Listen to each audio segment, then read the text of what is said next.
संत कबीरदास जी ने मनुष्यों को मनुष्यता का पाठ पढ़ाने के लिए दोहों की रचना की। इन दोहों को पढ़कर इंसान में सकारात्मकता आती है। मनुष्य अपने जीवन को बेहतर बनाने के लिए प्रेरित होता है। कबीरदास जी के दोहे अर्थ सहित। जो तोकू काटा बुवे ताही बोए तु फूल, तोकू फूल के फूल है बाकू है त्रिशूल। जो व्यक्ति आपके लिए कांटे बोता है आप उसके लिए फूल बोइए। आपके आसपास फूल ही फूल खिलेंगे जबकि वह व्यक्ति कांटों में घिर जाएगा। दुर्लभ मानुष जन्म है देह न बारंबार, तरुवर ज्यों पत्ता झड़े बहुरी न लागे डार। इस संसार में मनुष्य का जन्म मुश्किल से मिलता है। यह मानव शरीर उसी तरह बार बार नहीं मिलता जैसे वृक्ष से पत्ता झड़ जाए तो दोबारा डाल पर नहीं लगता। कुटिल वचन सबते बुरा जारी करई सब छार, साधु वचन जल रूप है बरसई अमृत धार। संत शिरोमणि कबीरदास जी कहते हैं कि कटु वचन बहुत बुरे होते हैं और उनकी वजह से पूरा बदन जलने लगता है, जबकि मधुर वचन शीतल जल की तरह हैं और जब बोले जाते हैं तो ऐसा लगता है कि अमृत बरस रहा है। माया मुई न मन मुआ मरी मरी गया शरीर, आशा तृष्णा ना मुई यूं कही कहे कबीर। कबीर जी कहते हैं कि संसार में रहते हुए ना माया मरती है ना मन। शरीर ना जाने कितनी बार मर चुका पर मनुष्य की आशा और तृष्णा कभी नहीं मरती। कबीर ऐसा कई बार कह चुके हैं। पर नारी पैनी छुरी बिरला बाँचई कोय, कबहू छेड़ी न देखिए हंसी हंसी खावे रोए। इसमें कबीर जी कहते हैं कि दूसरे की स्त्री को अपने लिए पैनी छुरी ही समझो, उससे तो कोई विरला ही बच पाता है। कभी पराई स्त्री से छेड़छाड़ मत करो, वह हंसते हंसते खाते हुए रोने लगती है। मान बढ़ाई देखी कर भक्ति करई संसार, जब देखी कछुहीनता अवगुण धरई गवार। संत कबीरदास जी कहते हैं कि दूसरों की देखा देखी कुछ लोग सम्मान पाने के लिए परमात्मा की भक्ति करने लगते हैं, पर जब वह नहीं मिलता तो वह मूर्खों की तरह इस संसार में ही दोष निकालने लगते हैं। सौ बरसा भक्ति करई एक दिन पूजे आन, सो अपराधी आत्मा पड़ई 84 खान। कई बरस तक भगवान के किसी स्वरूप की भक्ति करते हुए किसी दिन दुविधा में पड़कर उससे ही किसी अन्य स्वरूप में आराधना करना भी ठीक नहीं है। इससे पूर्व की भक्ति के पुण्य का नाश होता है और आत्मा अपराधी होकर 84 के चक्कर में पड़ जाती है। गुरु सो ज्ञान जो लीजिए शीस दीजिए दान, बहु तक भोंदू भई गए राखी जीव अभिमान। सच्चे गुरु की शरण में जाकर ज्ञान दीक्षा लो और दक्षिणा स्वरूप अपना मस्तक उनके चरणों में अब अर्पित कर दो, अर्थात अपना तन मन पूर्ण श्रद्धा से समर्पित कर दो। गुरु ज्ञान की तुलना में आपकी सेवा समर्पण कुछ भी नहीं है। ऐसा ना मानकर बहुत से अभिमानी संसार के माया रूपी प्रवाह में बह गए, उनका उद्धार नहीं हो सका। गुरु गोविंद करी जानिए रहिए शब्द समाए, मिले तो दंडवत बंदगी नहीं पल पल ध्यान लगाए। ज्ञान के प्रकाश का विस्तार करते हुए संत कबीर कहते हैं, हे मानव, गुरु और गोविंद को एक समान जाने। गुरु ने जो ज्ञान का उपदेश किया है उसका मनन करें और उसी क्षेत्र में रहें। जब भी गुरु का दर्शन हो अथवा ना हो तो सदैव उनका ध्यान धरें, जिससे तुम्हें गोविंद दर्शन करें का सुगम मार्ग बताया। गुरु समान दाता नहीं, याचक शीश समान, तीन लोक की संपदा, सो गुरु दीनी जान। संपूर्ण संसार में गुरु के समान कोई दानी नहीं है, कोई शिष्य के समान कोई याचक नहीं है। ज्ञान रूपी अमृतमयी अनमोल संपत्ति गुरु अपने शिष्य को प्रदान करके कृतार्थ करता है और गुरु द्वारा प्रदान की जाने वाली अनमोल ज्ञान सुधा केवल याचना करके ही शिष्य पा लेता है। भक्ति जो सीढ़ी मुक्ति की, चढ़े भक्त हर्षाए, और न कोई चढ़ी सकेई, निज मन समझो आए।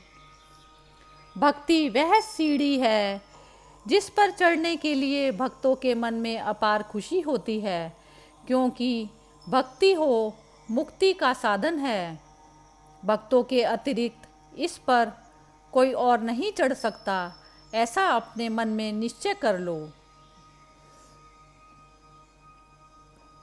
कबीर हरि के रूठते, गुरु के शरणी जाए, कहे कबीर गुरु रूठते, हरि नहीं होत सहाय। प्राणी जगत को सचेत करते हुए कहते हैं, हे मानव, यदि भगवान तुमसे रुष्ट होते हैं तो गुरु की शरण में जाओ। गुरु तुम्हारी सहायता करेंगे अर्थात सब संभाल लेंगे, किंतु गुरु रूठ जाए तो हरि सहायता नहीं करते, जिसका तात्पर्य यह है कि गुरु के रूठने पर कोई सहायक नहीं होता।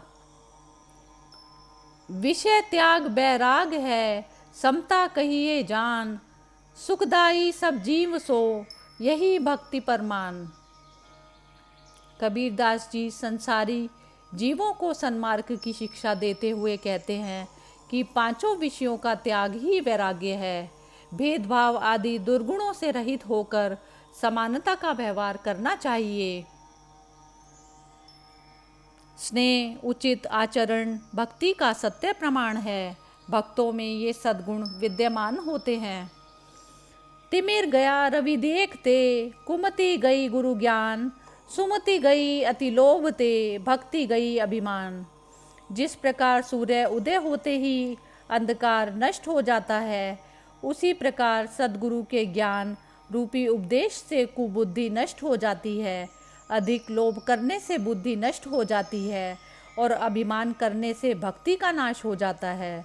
अतः लोभ आदि से बचकर रहना ही श्रेयस्कर है। कह आकाश को फेर है, कह धरती को तोल, कहा साधु की जाति है, कह पारस का मोल। आकाश की गोलाई, धरती का भार, साधु संतों की जाति क्या है तथा पारसमणि का क्या मोल है। कबीर जी कहते हैं कि इनका अनुमान लगा पाना असंभव है। अतः ऐसी चीज़ों के चक्कर में ना पड़कर सत्य ज्ञान का अनुसरण कीजिए, जिससे परम कल्याण निहित है। जंगल ढेरी राख की, ऊपरी ऊपरी हरि आए, ते भी होते मानवी, करते रंग रलियाए। जब मनुष्य की मृत्यु हो जाती है तो उसके मृतक शरीर को जला दिया जाता है। शरीर जल जाने के बाद वहाँ राख की ढेरी मात्र बचती है, जिस पर हरी हरी घास उग जाती है। जरा शांत मन से विचार करके करो कि वे भी मनुष्य थे जो रास रंग आमोद प्रमोद में विलास करते थे, और आज उनके जल चुके शरीर की अवशेष राख पर घास उग आई है। जरा आए जो रा किया, नैनन दीनी पीठ, आँखों ऊपर आंगुली, विष भरे पछनीठ। वृद्धावस्था ऊपर आई तो उसने अपना जोर दिखाया। कमज़ोर शरीर के साथ आँखों ने पीठ फेर ली, अर्थात कम दिखाई पड़ने लगा। यहाँ तक कि आँखों के ऊपर अंगुलियों की छाया पर बहुत थोड़ा सा दिखाई पड़ता है। जीनी माया जिन तजी, मोटी गई बिलाए, ऐसे जन के निकट से सब दुख गए हिराए। कबीर जी कहते हैं कि जिसने सूक्ष्म माया का त्याग कर दिया, जिसने मन की आसक्ति रूपी सूक्ष्म माया से नाता तोड़ लिया, उसकी मोटी माया स्वतः ही नष्ट हो जाती है और वह ज्ञान रूपी अमृत पाकर सुखी हो जाता है। उसके समस्त दुख दूर चले जाते हैं। अतः सूक्ष्म माया को दूर भगाने का प्रयत्न करना चाहिए। माया दोए प्रकार की, जो को जाने खाए, एक मिलावे राम को, एक नरक ले जाए। संत शिरोमणि कबीर जी कहते हैं कि माया के दो स्वरूप हैं। यदि कोई इसका सदुपयोग देव संपदा के रूप में करे तो जीवन कल्याणकारी बनता है, किंतु माया के दूसरे स्वरूप अर्थात आसुरी प्रवृत्ति का अवलंबन करने पर जीवन का अहित होता और प्राणी नरकगामी होता है। कबीर माया मोहिनी, मांगी मिले न हाथ, मना उतारी झूठ करूं, लागी डोलई साथ। कबीरदास जी कहते हैं, माया अर्थात धन संपत्ति वैभव संसार के प्रत्येक प्राणी को मोहने वाली है तथा मांगने से किसी के हाथ नहीं आती। जो इसे झूठा समझकर संसारिक माया जाल समझकर उतार फेंकता है, उसके पीछे ये दौड़ी चली आती है। तात्पर्य यह है कि चाहने पर दूर भागती है और त्याग करने पर निकट आती है। कबीर कमाई आपनी, कबहु न निष्फल जाए, सात समुद्र आड़ा पड़े, मिले अगाड़ी आए। कबीरदास जी कहते हैं कि कर्म की कमाई कभी निष्फल नहीं होती, चाहे उसके सम्मुख सात समुद्र ही क्यों ना आ जाएं। अर्थात कर्म के वश में होकर जीव सुख एवं दुख भोगता है। अतः सत्कर्म करें। जहाँ काम तहाँ नहीं, जहाँ नाम नहीं काम, दोनों कबहु न मिलई, रवि रजनी इक ठाम। जहाँ विषय रूपी काम का वास होता है, उस स्थान पर सद्गुरु का नाम एवं स्वरूप बोध रूपी ज्ञान नहीं ठहरता, और जहाँ सद्गुरु का निवास होता है, वहाँ काम के लिए स्थान नहीं होता। जिस प्रकार सूर्य का प्रकाश और रात्रि का अंधेरा दोनों एक स्थान पर नहीं रह सकते, उसी प्रकार ये दोनों एक साथ नहीं रह सकते।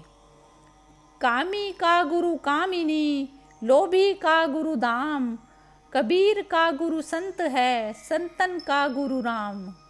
कुमार्ग एवं सुमार्ग के विषय में ज्ञान की शिक्षा प्रदान करते हुए महासंत कबीरदास जी कहते हैं कि कामी व्यक्ति कुमार्गी होता है।